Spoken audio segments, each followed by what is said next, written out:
Numéro 9, je rends un livre dans la plus pure tradition du bureau 38, sur le site des tanneurs. Et dans la plus pure tradition du site des tanneurs, je suis obligé de garder mon manteau en plus de mon pull et de ma chemise. Pourquoi? Eh bien parce que j'avais amené mon thermomètre la semaine dernière, il faisait 13,5 et aujourd'hui ça doit être pareil. Voilà, donc c'est ça aussi les conditions de travail à l'université. Actuellement, il y a des étudiants qui sont en train un peu de se mobiliser sur des réformes qu'ils, à mon avis, comprennent uniquement partiellement ou sur des rumeurs. La vérité, les vrais problèmes à l'université, c'est des bureaux pas chauffés. La vérité à l'université, ce sont des groupes de TD à 45-50 alors qu'on peut travailler bien qu'en dessous de 35. Voilà, c'est ça aussi, donc je fais la vidéo en gardant mon manteau avec quand même du mimosa à la boutonnière qu'on a récupéré hier au jardin botanique. Bon, allez, assez de raconter ma life. Aujourd'hui, 4 livres à rendre avec une première dominante un peu philosophique. Alors, j'ai pas tout lu, mais je voulais regarder un petit peu le traité de la mémoire, qui est le traité 41 de Plotin dans une traduction de Luc Brisson et Jean-François Prado. Et puis je voulais aussi regarder, je me suis intéressé pas mal à Averroès récemment, suite à ma lecture de l'avant-dernier Salman Rushdie. J'en ai parlé dans la vidéo je range mon bureau, je crois numéro 8 ou numéro 9, il faudrait vérifier ça. Et donc voilà, donc j'ai lu uniquement le traité 41 de Plotin, je me la raconte comme ça, mais en fait c'est de la philosophie antique et j'en ai lu... En fait, j'ai lu 10 pages, voilà, faut être un peu honnête. Et Averroès l'inquiétant de Jean-Baptiste Brenet, qui n'est pas une biographie, qui n'est pas non plus une analyse vraiment de l'œuvre ou des concepts d'Averroès, mais qui est plutôt une analyse en fait d'Averroès à la lumière de Freud, à savoir qu'il essaie de démontrer en quoi la manière dont Averroès a perturbé la philosophie médiévale vient du fait qu'il est intervenu comme une sorte d'inquiétante étrangeté dans la latinité, à savoir que Averroès travaille la latinité de l'intérieur et de l'extérieur simultanément. Et puis, comme j'ai pour habitude de lire des extraits avant de rendre ces livres-là, un extrait d'Averroès l'inquiétant. Chez Averroès, vous allez voir que plusieurs des lectures que je vais faire aujourd'hui travaillent autour des mêmes questions de perception sensorielle, d'intellection, et même d'ailleurs en dehors des livres de philo strictement parlé. Chez Averroès, dit Thomas, l'homme qui porte en son corps des images est devant l'intellect comme un mur porteur de couleurs devant l'œil qui le voit. Or, s'il est vrai que la couleur murale est bien ce que cet œil perçoit en tant qu'il en reçoit la forme spiritualisée, nul ne dirait que le mur, dépourvu de la faculté de vision, voit lui-même. Le mur, simple support, ne voit pas, il est vu. Quand même sa présence est requise, autrement dit, il n'est pas le sujet de l'acte de voir, ni son agent, ni son récepteur, mais rien que son objet. Il en ira de même pour l'homme. Si l'individu ne possède en lui que l'image abstraite et conçue par l'intellect, cela ne lui confère dans la pensée d'autre rôle que celui passif d'objectum, de fourniture. L'homme, en tant qu'il imagine, est le simple porteur du pensable, son pourvoyeur. On peut y déceler, si l'on y tient, un trait d'union avec l'intellect, puisque ce dernier bel et bien pense cela même que le corps imagine, mais pas au point d'inverser les places, comme si c'est au corps que revenait de penser, ni même de partager la première, le corps pensant lui-même. Cogitor, non pas cogito, cogitor, je suis pensé, ergo non sum, on sent cette plainte comme d'un vivant libre devenu pantin, devant Averroès, ce Moyen-Âge crie vers Descartes encore absent, je suis pensé donc je ne suis pas, l'axiome sinistre qui ronge la latinité. Jean-Baptiste Brenet, Averroès l'inquiétant, aux éditions des Belles Lettres. C'était publié en 2015 et c'est la page 53. Dans le traité sur la sensation et la mémoire de Plotin, un extrait de la deuxième partie. L'âme se prononce sur des objets qu'elle ne contient pas. Ce qui caractérise en effet sa puissance, ce n'est pas de subir quelque chose, mais d'accomplir sa puissance et la tâche qui lui a été assignée. C'est en effet ainsi, me semble-t-il, que l'objet de la vision et celui de l'audition pourront être distingués par l'âme. Ce serait impossible si tous deux étaient des empreintes. C'est possible seulement s'ils sont par nature, non pas des empreintes ou des affects, mais des activités portant naturellement sur ceux auprès de quoi elles se portent.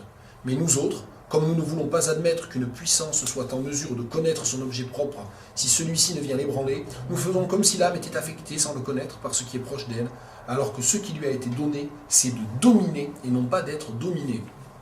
De position radicalement différente en tant que l'action d'intellection ou l'action sensorielle.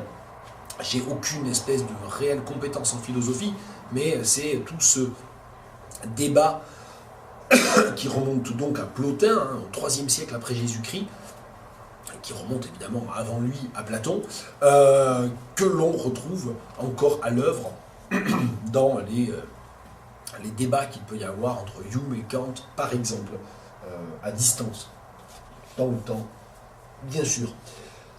Les traités ou le traité 41 de Plotin. Et puis encore une citation peut-être un peu philosophique, ou en tout cas de l'ordre de la méditation, on l'entend. Ça va être très sympa de faire court aujourd'hui, je devrais peut-être épargner ma voix en faisant pas de vidéo, mais bon, c'est autre chose, parce que j'ai fini quand même par attraper un sacré rhume, c'est comme ça. Bien. Chris Abani, The Face. On ne me présente pas, ou si je le présente, je vais perdre du temps. Donc voilà, je vous renvoie à Internet, faites vos recherches. Chris Abani, écrivain nigérian contemporain, résident aux États-Unis, en grande partie, ou majoritairement aux États-Unis. Et donc ce petit livre, The Face, publié en 2013,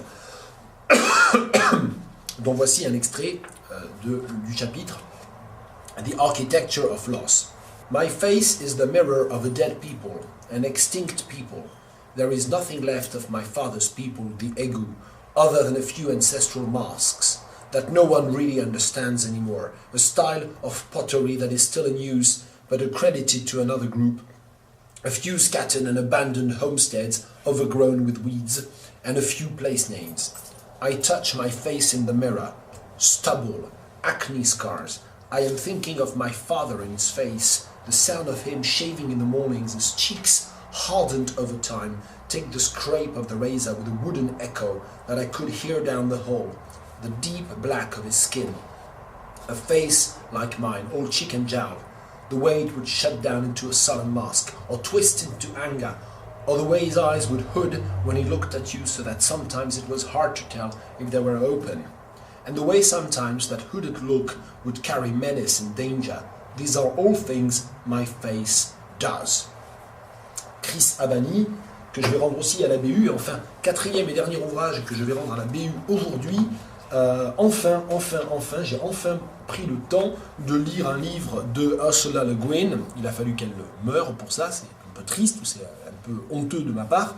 The Left Hand of Darkness, donc Ursula Le Guin, c'est une écrivaine américaine qu'il ne faut pas réduire à la science-fiction, paraît-il.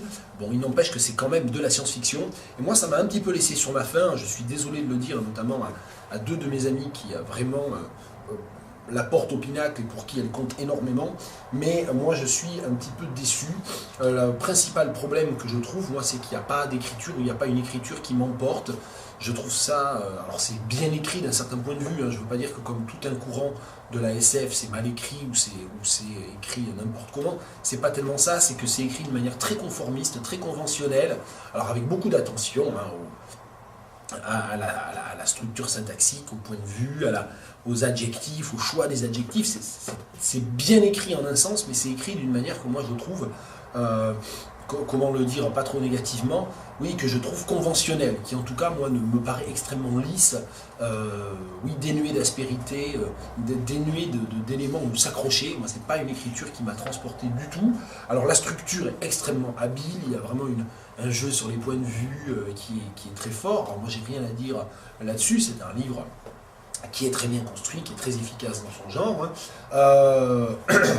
Le point vraiment le plus fort, du point de vue de l'imaginaire vraiment futuriste, on va dire ça comme ça, je ne suis pas spécialiste de science-fiction, donc je dois dire des horreurs, mais ce qui est le plus fort du point de vue de l'imaginaire futuriste, c'est finalement tout ce que Ursula Le Guin fait avec la question des genres, avec la question et notamment la question de l'hermaphroditisme, puisque ça se passe dans un temps indéterminé, sur une planète qui a été colonisée sans doute il y a très très longtemps par l'espèce humaine, et où l'espèce humaine a évolué d'une manière très particulière.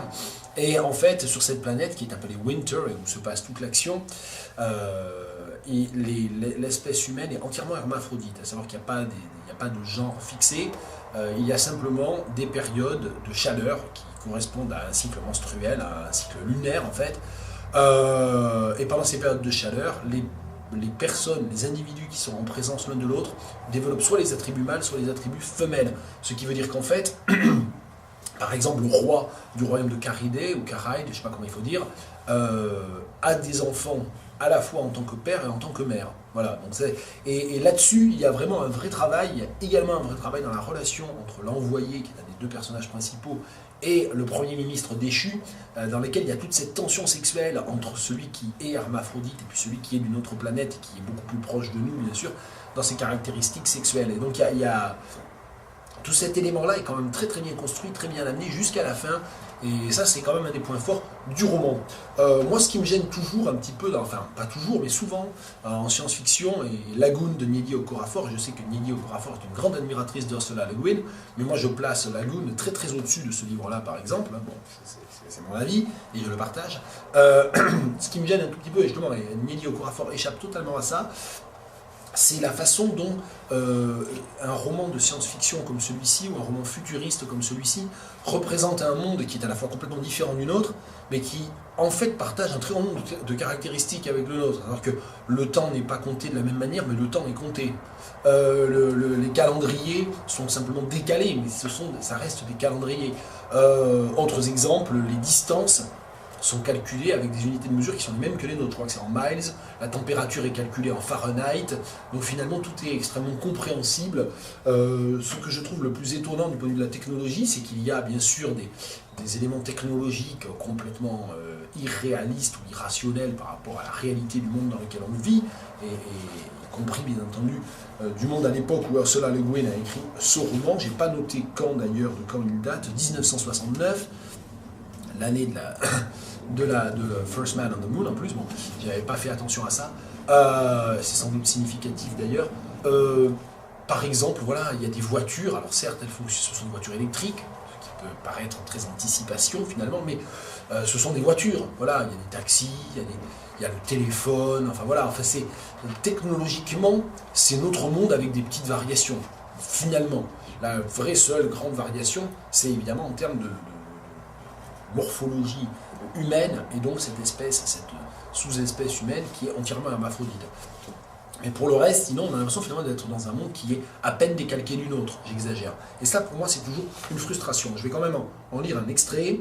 La fin du chapitre 15, qui a des échos, je crois, de la fin du voyage d'Arthur Gordon Pym de Poe, qui quand même va me permettre de montrer que j'ai dit un peu de mal de l'écriture d'Ursula Le Guin qui ne me parle pas, mais c'est quand même bien écrit. Here and there, out of the valleys full of rubble, and out of the cliffs and bends and masses of the great ice field's edge, black ridges rose. One great mass loomed up out of the plateau to the height of the gateway, peaks we stood between, and from its side drifted heavily a mile-long wisp of smoke. Farther off there were others, peaks, pinnacles, black cinder cones, and the glacier. Smoke panted from fiery mouths that opened out of the ice. A Straven stood there in harness beside me, looking at that magnificent and unspeakable desolation. "I'm glad I have lived to see this," he said. I felt as he did. It is good to have an end to journey towards, but it is the journey that matters in the end. It hadn't rained here on these north-facing slopes. Snowfields stretched down from the pass into the valleys of moraine.